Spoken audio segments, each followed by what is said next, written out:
Terima kasih. Terima kasih Ibu dan saudara-saudariku, para adik-adik, suster, dan semua keluarga besar LPF yang saya kasihi. Semoga rahmat Tuhan kita Yesus Kristus, cinta kasih Allah dalam persekutuan Roh Kudus selalu beserta kita. Merupakan selalu bahkan kebahagiaan bisa berjumpa lagi dengan Bapak, Ibu, Saudara-saudari di dalam doa dan renungan ini, meskipun hanya secara virtual, tetapi tidak akan mengurangi rahmat Tuhan untuk hadir di tengah-tengah kita. Tema yang akan saya angkat sudah dikatakan tadi oleh Ibu Minar, yaitu perjalanan ke Damaskus. Oke. Mengapa saya memilih tema ini? Entah kenapa saya baru sadar bahwa tanggal 25 itu sudah dekat, di mana tanggal 25 itu adalah peringatan atau pesta pertobatan Santo Paulus. Saya baru sadar hari ini, saya akan memberikan tema tentang pertobatan Paulus dan beberapa hari lagi akan dipestakan. Jadi kebetulan. Oke. Kisah Saulus menjadi Paulus. Dari gambar yang diberikan oleh Ibu Regina yang sekarang saya pakai untuk background ini, tentunya menjadi sangat jelas bahwa ketika saya menulis tema tentang Road to Damascus, artinya saya akan berbicara mengenai Santo Paulus. Mari kita bersama-sama melihat pengantar saya terlebih dahulu. Road ke Damaskus atau jalan atau perjalanan ke Damaskus merupakan salah satu cerita dalam kitab suci yang menyentuh saya. Pertama-tama tentu istilah jalan itu sendiri. Hal ini selaras dengan banyak kisah dalam kitab suci, seperti misalnya jalan ke Emmaus, lalu ada orang Samaria yang baik hati di mana dalam kisahnya ia menemukan kurban perampokan di tengah jalan, dan berbagai pertemuan Allah atau Yesus dengan manusia lain di jalan yang banyak dikisahkan oleh kitab suci, misalnya Yesus menyembuhkan orang sakit dalam perjalanan dan lain sebagainya. Kata kuncinya adalah kata jalan. Jalan bagi saya mempunyai makna yang sangat luas, sangat dalam, dan bahkan juga akan sangat penuh makna bagi kita yang sebetulnya kalau kita mau bertanya diri sekarang kita ada di mana? Kita ada dalam perjalanan menuju Allah. Jadi kita semua bersama-sama dalam perjalanan yang sama. Maka gambar ini saya mengambil gambar sebuah jalan. Nah, kita akan melewati jalan yang panjang ini. Yang pasti akan ada banyak maknanya. Mari kita lihat satu persatu nanti.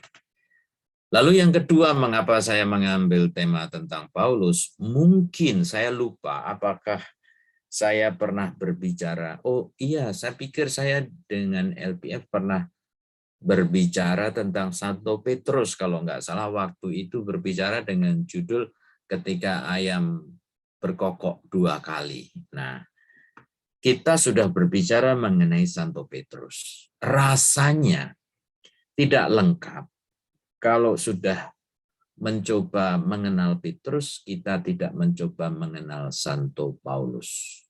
Karena bagi kita, bukan hanya bagi saya, bagi gereja, bagi kita semua, orang kudus, maksud saya kedua orang ini, Petrus dan Paulus, ini menjadi semacam pilar utama atau menjadi pondasi utama gereja Katolik hingga hari ini. Gereja Katolik masih bisa berdiri dengan kokoh. Tanpa dua orang ini, tanpa mengecilkan sumbangan dari para rasul yang lain ya. Tapi bagi saya ini dua rasul yang amat penting yang mewakili gereja hingga bisa bertahan hingga hari ini.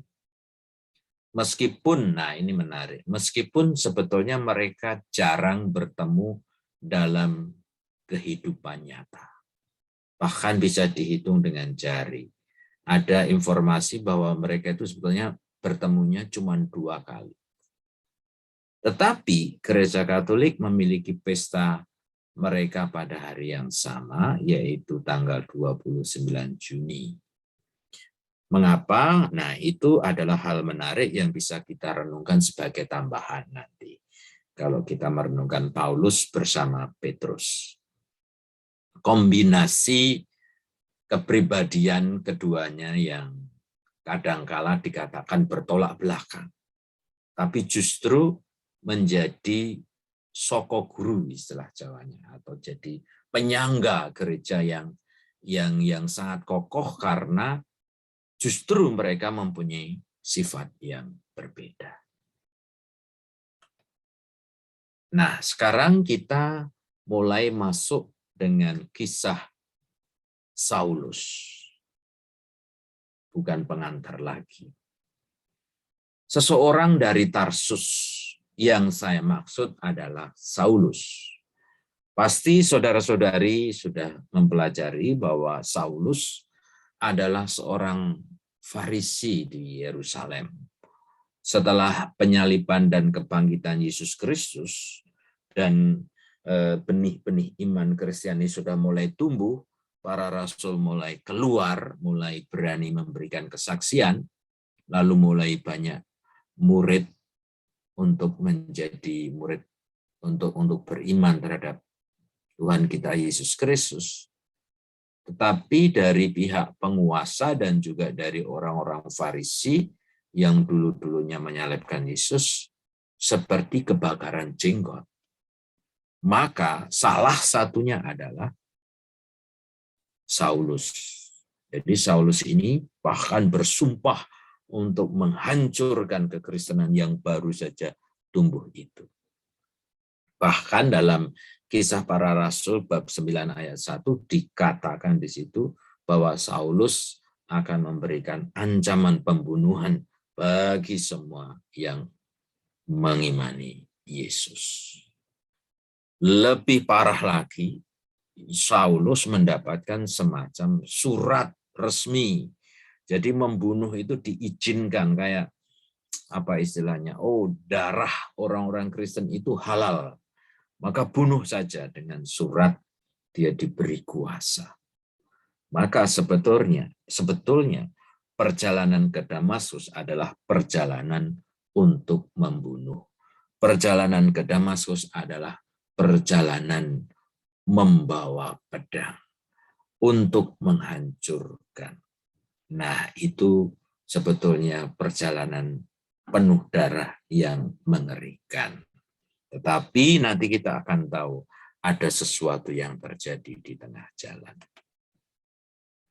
Dalam perjalanan ke Damaskus, Saulus mendapatkan cahaya yang menyilaukan tiba-tiba sehingga dia tidak bisa melihat, terus kudanya juga terlempar sehingga Saulus kemudian terjatuh dalam salah satu adegan ya. Jadi saya sarankan sebelum atau sesudahnya atau mungkin sudah ada banyak film rohani, dan salah satu yang bagi saya itu menyentuh adalah film tentang Santo Paulus. Jadi saya merekomendasikan di YouTube pasti banyak mencari film tentang pertobatan Santo Paulus. Itu ada banyak versi tentunya, tetapi ada versi yang saya lupa versi apa, itu bagi saya itu sangat menarik untuk bahan permenungan. Nah, di situ Saulus mendengar suara setelah dia mendapatkan cahaya yang menyilaukan. Saulus, Saulus, mengapa engkau menganiaya aku? Ketika Saul bertanya siapa yang berbicara, suara itu menjawab, akulah Yesus yang kamu aniaya. Sekarang bangunlah dan pergilah ke kota, dan kamu akan diberitahu apa yang harus kamu lakukan. Jadi intinya, Tuhan Yesus menampakkan diri kepada Saulus yang akan membunuh murid-murid Yesus.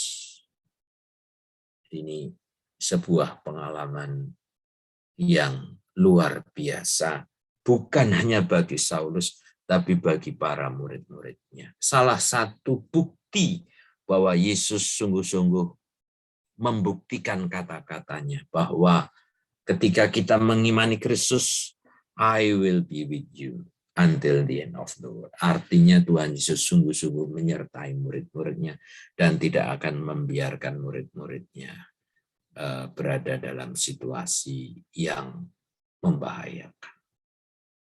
Nah, seperti yang telah kita lihat seringkali di dalam pembelajaran kitab suci, bahwa setelah itu Saulus menjadi buta. Lalu teman-temannya atau pasukannya sebetulnya yang akan bersama-sama membunuh orang-orang Kristen membawa Damaskus kepada seorang pria bernama Yudas di jalan terusan. Selama 3 hari Saulus buta dan tidak makan dan minum. Nah, kemudian di tempat yang berbeda tidak jauh dari tempat itu, Ananias, salah satu murid Yesus yang dituakan di tempat itu, semacam pemimpin lah. Kan waktu itu kan namanya organisasi gereja belum selengkap sekarang ya. Waktu itu kan baru tumbuh, jadi ada tokoh-tokoh yang dituakan gitu ya, yang dianggap bisa memimpin. Nah, salah satunya adalah Ananias di Damaskus. Nah, dia mendapatkan penglihatan dari Tuhan Yesus. Nah, lalu menyuruh Ananias untuk pergi kepada Saulus. Tentu saja Ananias takut, karena dia sudah tahu reputasi Saulus, karena Saulus juga sudah melakukan aksi pembunuhan itu, sudah bukan hanya di Damaskus. Jadi sudah terdengar di kalangan dari mulut ke mulut di antara para pengikut Yesus bahwa Saulus adalah orang yang sangat berbahaya, yang menganiaya gereja tanpa ampun. Nah, tapi Yesus mengulangi perintahnya, menjelaskan bahwa Saulus adalah alat pilihannya untuk menyampaikan Injil kepada bangsa-bangsa lain, raja-raja mereka dan orang-orang Israel. Jadi jelas Yesus memberikan penampakan dan sekaligus memberitahu kepada Ananias bahwa Saulus akan menjadi pilihannya, akan menjadi alatnya. Dan yang menarik di sini, untuk menyampaikan Injil kepada bangsa-bangsa lain. Nah, sekedar saya tutup dulu di situ, nanti kita lanjutkan. Yang mau saya katakan di sini adalah, tadi saya menyinggung tentang Petrus. Mengapa saya katakan tadi Petrus dan Paulus itu menjadi semacam pondasi atau pilar gereja kita sampai hari ini? Karena sebetulnya dua orang ini menjadi semacam model bahwa yang namanya misi itu ada yang sifatnya keluar, ada yang sifatnya ke dalam. Nah, Petrus adalah rasul yang memelihara iman untuk lebih ke dalam. Artinya bermisi untuk bangsa Israel lebih ke dalam. Sementara Paulus dipilih oleh Tuhan untuk menjadi misionaris ke seluruh bangsa. Maka misalnya sekarang mengapa Vatikan itu dipilih menjadi pusat gereja Katolik itu adalah jasanya Rasul Paulus. Jadi Rasul Paulus waktu itu mengatakan zaman itu Roma itu adalah pusat kebudayaan dunia. Maka kalau kita ingin membaptis seluruh bangsa, maka Roma harus ditaklukkan. Nah, berkat Santo Paulus, gereja menjadi universal, menjadi lebih dikenal oleh hampir seluruh umat manusia di planet ini. Nah, maka itu yang menjadi sejak awal mula memang Tuhan Yesus memilih dia untuk berkarya untuk bangsa-bangsa di luar bangsa Israel. Jadi Ananias menemukan Saulus kemudian bersedia ke rumah Yudas. Berdoa, minta tolong. Ananias meletakkan tangannya di Saulus, mengatakan kepadanya bahwa Yesus telah mengutusnya untuk memulihkan penglihatannya dan agar Saulus dapat dipenuhi dengan Roh Kudus. Nah, lalu semenjak itu dia bisa melihat. Dan begitu dia melihat, dia minta Ananias untuk membaptisnya. Nah, disitulah awal mula titik balik kehidupan Saulus menjadi Paulus. Jadi tidak ada lagi Saulus nama lama yang menggambarkan dia sebagai manusia lama, sebagai musuh Kristen, tapi setelah dibaptis dia menjadi Paulus. Tapi meskipun ini namanya titik balik, tidak semuanya berjalan dengan mudah karena dia sudah sangat terkenal sebagai musuh Kristen dan saat itu belum ada media komunikasi dengan WhatsApp dan lain sebagainya untuk menyebarkan berita.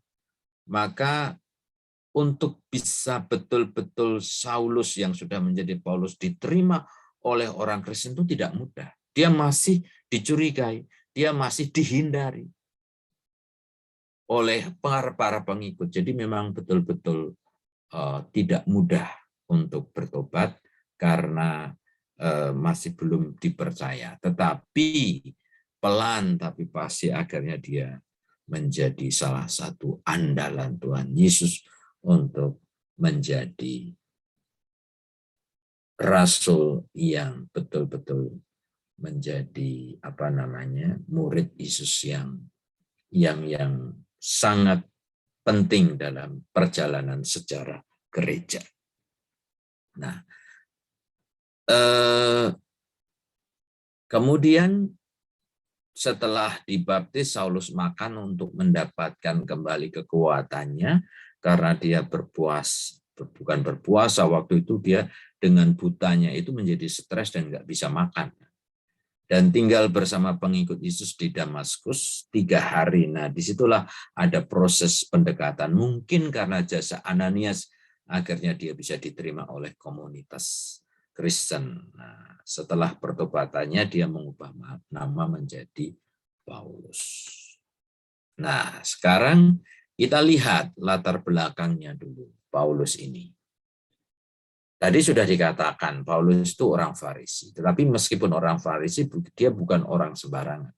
Dia memiliki kualitas yang sempurna menjadi seorang penginjil, karena dia juga belajar kitab suci. Dia orang muda yang cerdas. Dia kalau misalnya ya dia tidak bertobat menjadi Kristen, mungkin dia akan menjadi pemimpin imam kepala orang-orang Farisi di sana. Dia berpengalaman dalam budaya dan bahasa Yahudi. Asuhannya di Tarsus, dia punya pengikut atau murid-murid, membuatnya akrab dengan bahasa dan budaya Yunani. Dia bisa berbahasa Yunani. Pelatihannya dalam teologi Yahudi membantunya menghubungkan perjanjian lama dengan Injil dan menjadi pembuat tenda yang terampil sehingga dia bisa mendukung dirinya sendiri ketika dia mengadakan misi kemana-mana. Jadi misi waktu itu jangan dibayangkan seperti misionaris zaman sekarang seperti saat ini ya, seperti saya yang kemana-mana sudah banyak fasilitas. Tapi zaman dulu ya seperti seorang petualang dengan tenda sendiri dan lain sebagainya. Ya, sedikit melihat latar belakang Paulus ini kita bisa melihat bahwa ternyata Yesus memberikan warna tersendiri dalam perjalanan iman kita. Maksud saya adalah begini. Dari 12 rasul itu secara garis besar adalah orang-orang yang tidak berpendidikan, orang-orang sederhana, orang-orang kampung, nelayan. Dan kita meyakini bahwa meskipun mereka itu orang-orang yang dengan segala kelemahannya, itu kalau Tuhan berkehendak pasti akan mampu gitu kan.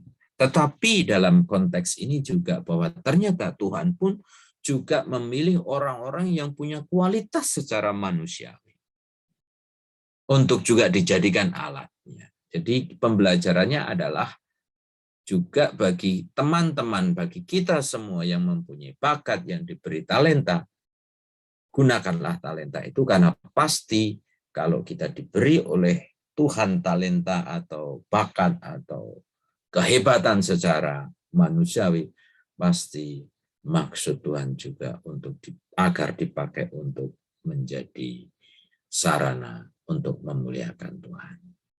Lalu makna yang kedua juga, kalau kita melihat bagaimana Saulus itu sungguh membenci orang-orang Kristen, nah Tuhan pun bisa menggunakan orang-orang yang berdosa, orang yang memusuhi, orang yang menolak, orang yang sama sekali tidak terduga. Sekali lagi, melihat kesederhanaan para rasul dan kehebatan Paulus secara manusiawi, yang ada dalam benak saya adalah kehebatan Allah yang luar biasa.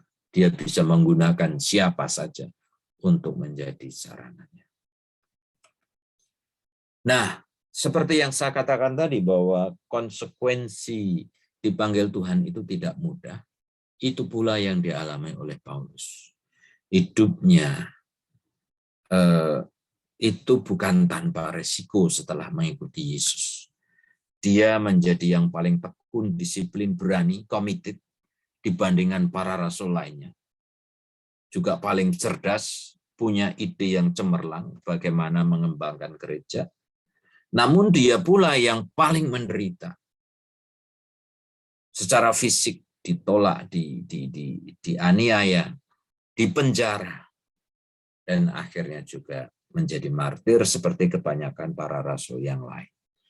Dia mengungkapkan rahasianya untuk menanggung kesulitan dan penderitaan seumur hidup bagi Injil. Nah, ini salah satu kata-kata yang sangat menarik, sangat menginspirasi. Bahkan saya pernah lihat petinju, ada petinju itu, ada tato itu tulisannya, segala perkara dapat kutanggung di dalam Dia yang memberi kekuatan kepadaku.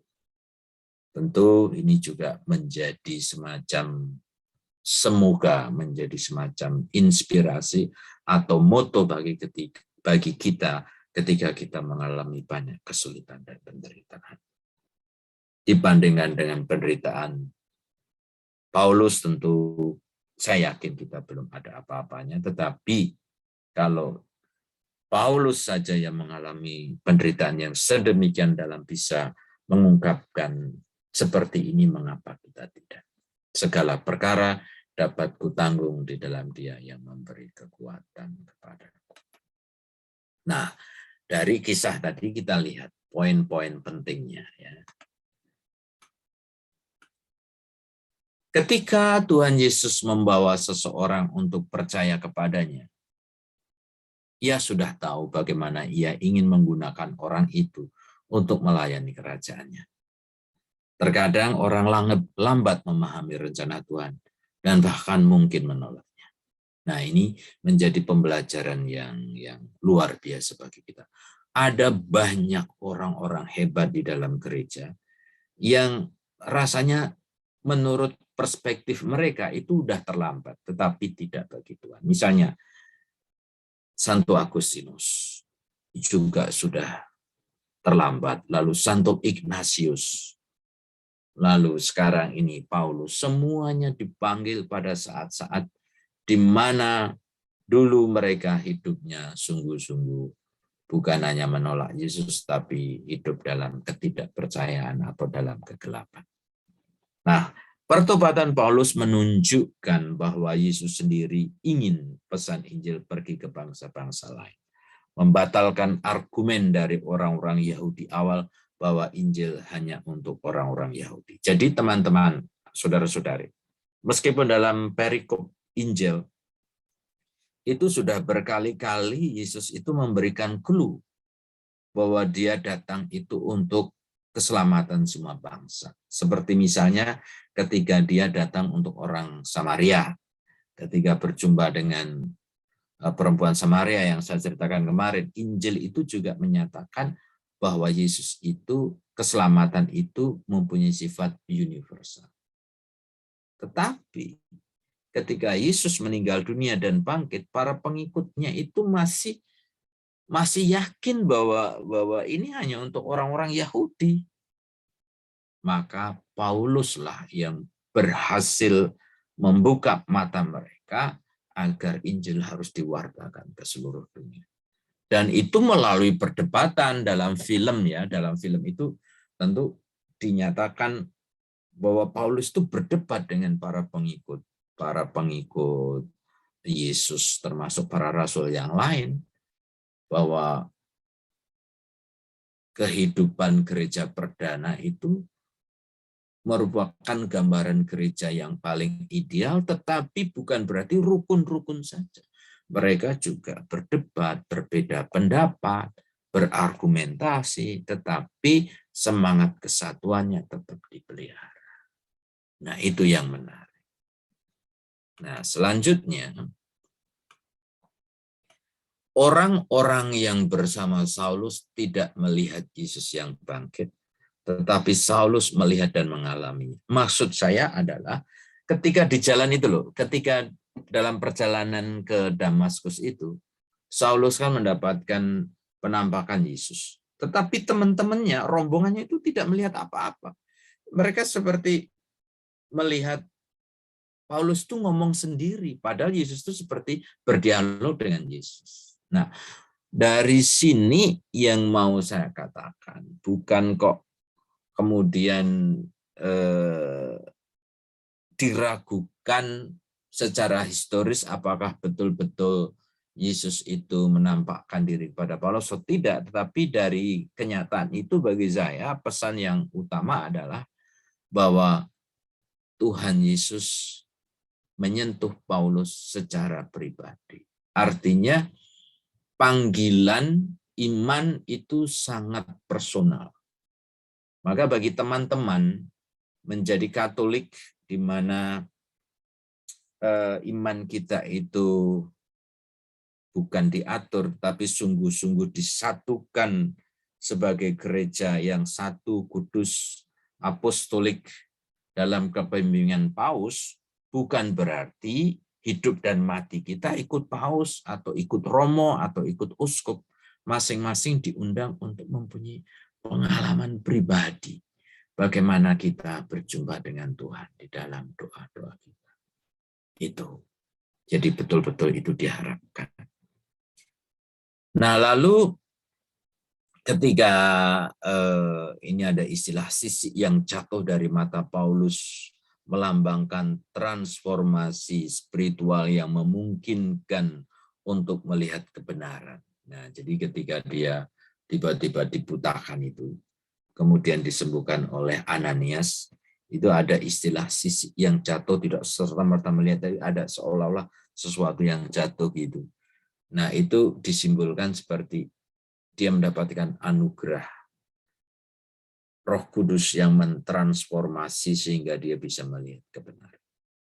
Maka dari sini saya bisa menyimpulkan juga bahwa sebetulnya upaya manusiawi kita untuk mencari Yesus sekuat apapun, sehebat apapun, kalau kita tidak mendapatkan anugerah, juga tidak mungkin kita bisa mengenal kebenaran.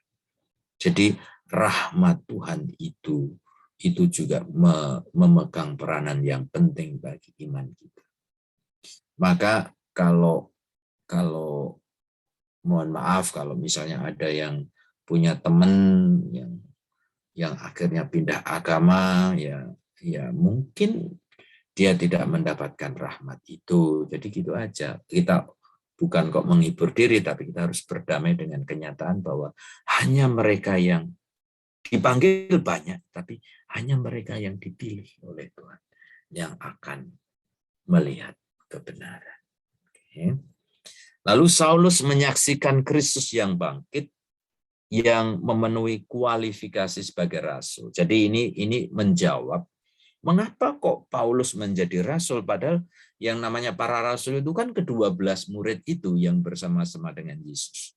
Tapi Paulus dinyatakan oleh gereja menjadi rasul, salah satu rasul juga. Pertimbangannya karena dia juga mendapatkan penampakan, artinya dia menjadi saksi Kristus secara visible, artinya betul-betul secara langsung.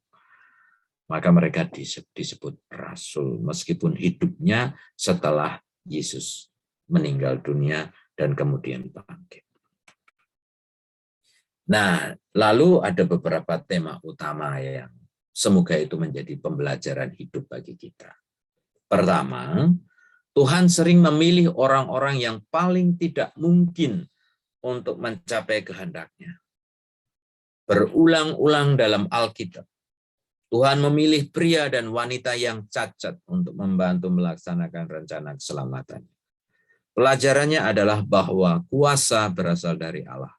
Orang hanyalah sebuah alatnya. Juga ketika saya merenungkan siapa saya, kok bisa-bisanya Tuhan memanggil saya? Padahal saya penuh dengan cacat celah, penuh dengan pengalaman kegelapan dosa dan lain sebagainya. Tapi sekali lagi, ketika Tuhan menghendaki siapapun, secacat apapun kita, kalau Tuhan memilih pasti kemuliaannya takkan terhentikan. Kedua, ketika Tuhan memanggil seseorang untuk tugas, dia melengkapi orang itu untuk apa yang diperlukan. Paulus menerima Roh Kudus bersama dengan kebenaran Injil sehingga ia dapat membagikannya kepada orang lain. Paulus tidak dapat mencapai pencapaian yang luar biasa dengan kekuatannya sendiri. Dia diberdayakan oleh Allah. Maka sekali lagi kita semua dengan sakramen baptis kita dipanggil untuk menjadi saksi kabar gembira dan kebenarannya, dan kita dimampukan dengan situasi kita masing-masing, tetapi yakinlah semuanya itu karena Tuhan. Maka ketika kita melayani gereja, melayani menjadi ambil bagian dalam karya gereja, tapi kemudian jatuh dalam pengalaman sombong, seolah-olah wah gereja tidak hidup tanpa saya dan lain sebagainya, itu kita telah kehilangan orientasi. Selalu ketika kita melayani gereja, ini semua karena kehendak Tuhan.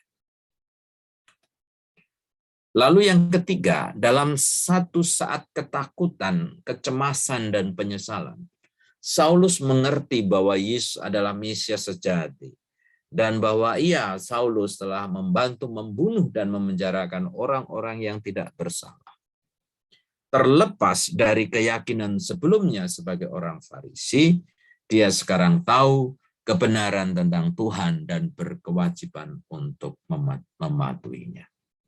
Pertobatan Paulus membuktikan bahwa Tuhan dapat memanggil dan mengubah siapapun yang dipilihnya, bahkan yang paling dablek, yang paling keras hati dan keras kepala sekalipun. Yesus tidak membedakan gerejanya dan para pengikutnya dan dirinya sendiri. Yesus mengatakan kepada Saulus bahwa ia telah menganiaya dia.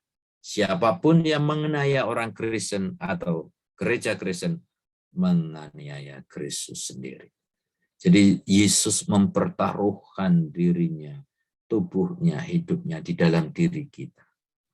luar biasa, kayak semacam pasang badan gitu ya. Artinya kayak kalau dalam cerita-cerita kasus-kasus politik gitu ya, ada yang anak buahnya bersalah, lalu pimpinannya sebagai tanggung jawab dia ambil tanggung jawabnya atau memasang badan. Cuman masalahnya kalau dalam politik itu salah atau benar, khususnya salah pun dibela gitu. Nah, itu yang mengerikan. Nah, tapi saya yakin Tuhan Yesus prinsipnya adalah gereja adalah tubuhnya, dia adalah kepalanya. Maka ketika kita disakiti, berarti Kristuslah yang disakiti. Masa lalu seseorang, nah ini juga menarik, tidak penting bagi Kristus. Dia lebih tertarik pada masa depan seseorang.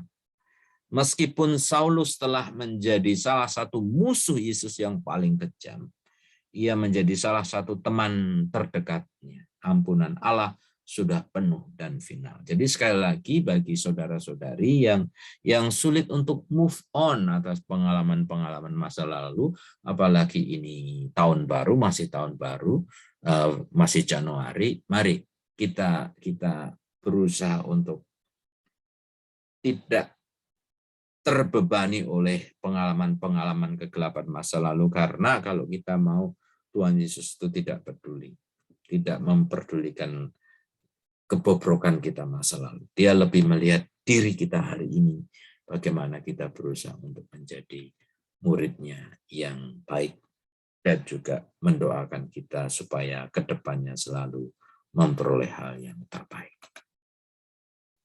Paulus bertemu dengan Petrus. Tadi sudah saya katakan, cuma 2 kali. Pertama kali mereka bertemu di Antioquia, di mana mereka bertengkar. Nah ini contoh ini, bahwa yang namanya bertengkar itu bukan jelek. Bertengkar untuk menemukan kehendak Tuhan itu bagus. Asal bertengkarnya itu bukan dengan kekerasan, tetapi di atas meja, berdialog, rapat. Nah, masalahnya kadang-kadang ada yang bertengkar itu di belakang meja atau ngomongin orang di belakang. Nah, itu bukan pertengkaran yang positif. Nah, ini saya tunjukkan bahwa pertengkaran itu adalah sesuatu yang wajar. Nah, Petrus dan Paulus itu bertengkar. Bertengkar tentang ide bagaimana mewartakan karya Tuhan. Lalu kedua kalinya di Roma, Kaisar Nero, di mana mereka berdua meninggal sebagai martir, tetapi tidak pada tahun yang sama dan pada hari yang sama. Jadi mengapa mereka selalu diwakili dengan yang bersama? Ya karena menjadi semacam, meskipun mereka meninggal di hari yang berbeda, tapi karena mereka itu semacam 2 pilar yang sangat penting bagi gereja, maka dirayakan bersama. Simon Petrus atau Simon the Rock atau the Stone atau batu atau cadas tidak tergoyahkan. Itu bukan untuk mengatakan bahwa dia tanpa kekurangan. Nah, ini menarik ya. Ide-ide besarnya sering tidak membuahkan hasil. Dia ingin berjalan di atas air tapi hampir tenggelam. Dia adalah orang terakhir yang meninggalkan Yesus dan orang pertama yang menyangkalnya. Apa yang tak tergoyahkan di dalam dia adalah imannya yang tidak berasal dari darah dan daging, tapi dari Bapa Surgawi. Tapi yang mau saya katakan yang menarik ini, bahwa dia bukan tanpa kekurangan. Kita pun harusnya menyadari bahwa kita semua pasti ada kekurangan, tapi itu tidak menjadi alasan bagi kita untuk menolak panggilan Tuhan. Oleh karena itu, ia diberi kunci surga, atribut otoritas dan orang-orang penerusnya yang ditakdirkan untuk mempertahankan gereja di jalan kebenaran dan persatuan. Nah, ini dulu saya juga pernah berbicara mengenai what is the core point of our Catholicism.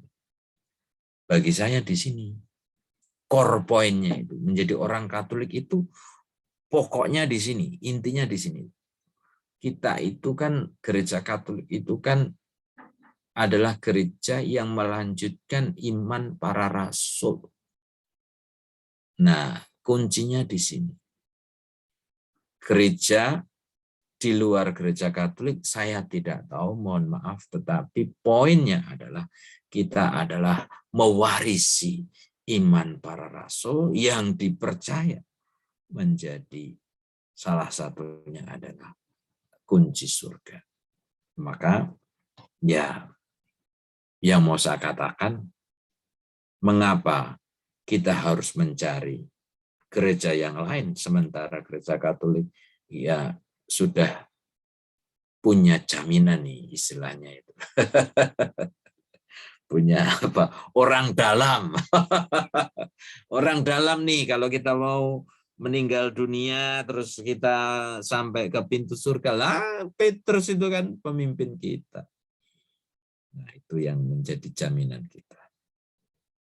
Tetapi kebebasan Paulus diperlukan untuk melestarikan Roh Kudus di dalam gereja yang terus mengubah dunia. Tanpa individualitas, iman bisa menjadi terlalu kaku dan seragam. Nah, ini dia yang saya maksudkan adalah bahwa Petrus itu seperti semacam mewakili institusi gereja, bukan yang kaku, tetapi yang rapi, yang teratur, yang memang demi kesatuan harus seperti itu.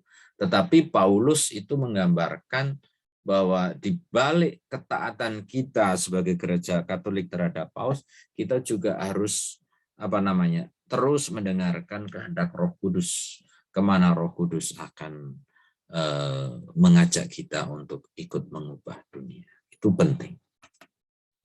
Nah, catatan terakhir, karena tadi kan saya mengatakan tertarik dengan istilah jalan. Jalan adalah semacam proses bergerak, berubah, transformasi bagi saya. Ketika kita berada di jalan itu berarti kan kita berada dalam sebuah pergerakan, bukan stuck di satu tempat dan tidak bergerak lagi, kecuali kalau kita bicara tentang rumah. Nah, jalan adalah arah juga, melambangkan tujuan kita, jalan yang kita tempuh untuk mencapainya.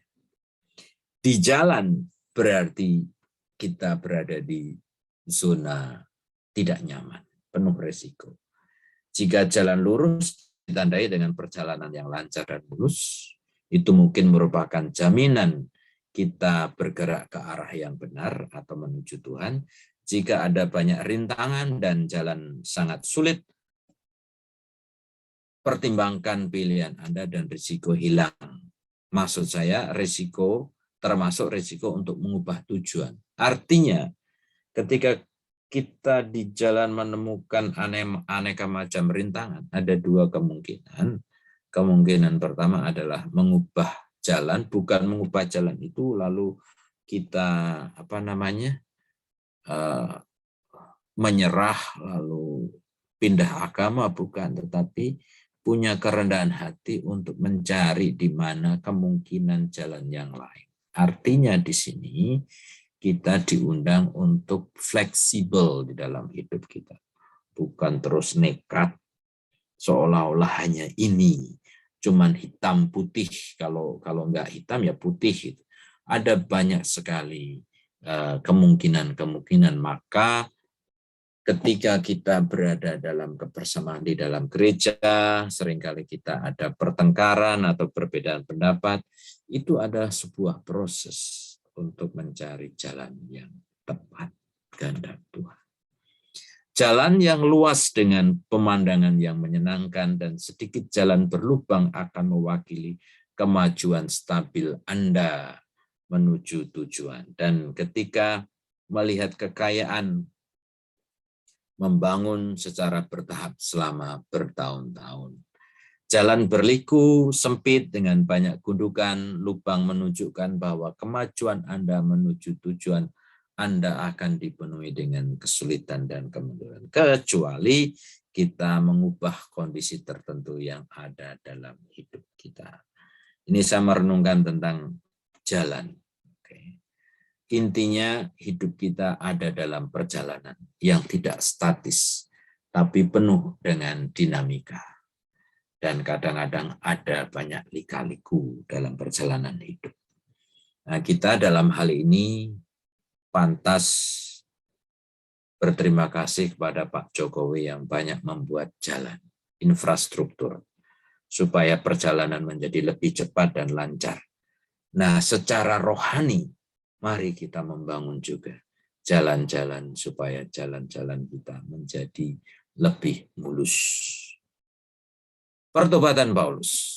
Tidak ada yang lebih sadar akan berlalunya waktu daripada seorang bertobat. Ada yang jelas sebelum dan sesudah ambang batasnya dalam perjumpaan yang mengubah hidup dengan Kristus. Intinya bagi saya teman-teman yang terkasih, pertobatan menurut saya adalah ciri khas orang yang sukses. Kita itu sukses bukan karena gaji kita tinggi, bukan karena saya menjadi romo, kita bisa menjadi romo, bukan karena menjadi presiden, bukan karena menjadi pemimpin dalam perusahaan, bukan karena saya berkhotbah dengan baik, bukan karena saya mendirikan gereja dengan baik, sama sekali. Tapi apakah kita bisa menjadi pribadi yang bertobat? Itu adalah ciri orang sukses.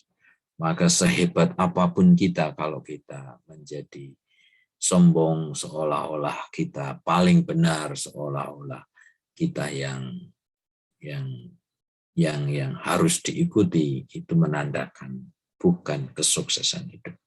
Kerendahan hati, menyadari diri bahwa kita itu unworthy, kita itu tidak pantas, dan hanya karena Tuhan kita dipantaskan, itulah kesuksesan hidup. Panggilan Paulus tadi sudah diceritakan juga secara personal, Tuhan Yesus menyentuhnya secara langsung dengan sebuah pertobatan yang radikal. Kata radikal itu sebetulnya positif, teman-teman. Kita itu harus punya iman radikal. Tapi masalahnya karena di Indonesia sudah sering dipakai untuk menyebut kelompok-kelompok radikal, jadi seolah-olah menjadi negatif. Yang negatif menurut saya yang lebih tepat itu menyebut ekstremis atau fundamentalisme. Nah, itu baru yang negatif. Tetapi radikal itu memang harus kita miliki. Seperti Paulus yang punya, tanpa radikalisme, Paulus tidak bisa bertobat. Karena dosanya itu sudah terlalu tinggi. Kejahatannya itu sudah terlalu luas. Hanya dengan radikal pertobatan dia akan bisa memulihkan semuanya itu. Maka semakin kita itu berdosa, semakin kita itu jauh, kita membutuhkan semangat yang radikal untuk memulihkan semuanya. Maka jangan takut dengan istilah radikal, tapi radikal bukan yang dalam konteks di Indonesia ya, yang menyebut teman-teman kita yang lain itu. Tapi radikal di sini harus lebih ke dalam. Kita membutuhkan totalitas. Bahkan Paulus itu dalam salah satu suratnya punya istilah yang sangat ekstrem, sangat radikal. Dia mengatakan gini, begitu saya mengenal Kristus, yang lain adalah sampah. Dalam sekali ya. Tapi bukan kok kita menyampah-nyampahkan yang lain ya, tapi kata-kata Paulus itu betul-betul dalam. Artinya Kristus menjadi segala-galanya. Yang lain dulu itu diagung-agungkan, tapi menjadi seolah-olah tidak ada apa-apanya begitu mengenal Kristus. Oke. Nah, sekarang pertanyaan untuk refleksi. Untuk diri kita, untuk sangu tidur kita malam ini. Apa yang kita pelajari? Hal-hal menarik dari kehidupan Santo Paulus. Bagaimana kita merenungkan jalan dalam kehidupan kita? Tadi saya memberikan permenungan tentang jalan. Yesus sering menyentuh orang, sering menyapa orang, sering menjumpai orang, sering membangkitkan iman seseorang di tengah jalan. Nah, kita berada di jalan, tapi di jalan yang mana? Kadang-kadang saya pun mempunyai kata-kata puitis, bukan puitis ya, kata-kata mutiara atau apa ya. Saya mengatakan demikian.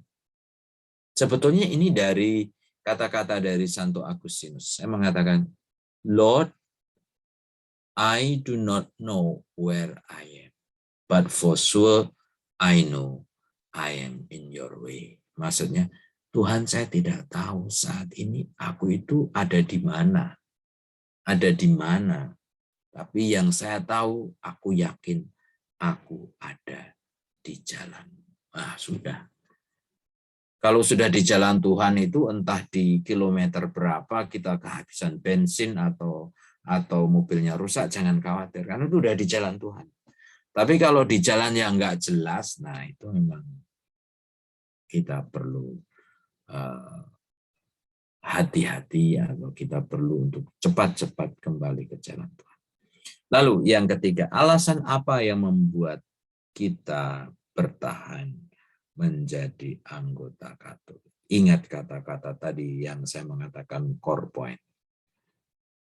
Bahwa Katolik itu adalah perpanjangan iman Santo Petrus. Nah, karena ketika berbicara tentang gereja yang lain, mereka sebetulnya mau menarik diri dari kerasulan para rasul itu. Ya, jadi itu yang harus diyakini. Walaupun kita harus yakin bahwa Gereja Katolik tidak selalu benar dalam sejarah perjalanan hidup, tetapi kita tetap mengakar pada panggilan awal di mana Yesus mendirikan gereja di atas iman para rasul, khususnya Petrus. Jadi, mengapa kita berpikir pergi? Wong ini betul-betul gereja yang benar sejak awal mulanya, meskipun kita harus sadar gereja juga dosa, juga ada dosanya, juga pernah mengalami perjalanan kegelapan. Bahkan saat ini pun tidak semua kita adalah orang yang baik, termasuk romonya. Maka yang paling penting sekali lagi pertobatan. Bukan pergi dari gereja, tapi mengajak gereja untuk bertobat. Nah, bedanya ini. Nah, sekarang saya terakhir ini. Radu itu apa namanya? Martin Luther yang mendirikan gereja Protestan.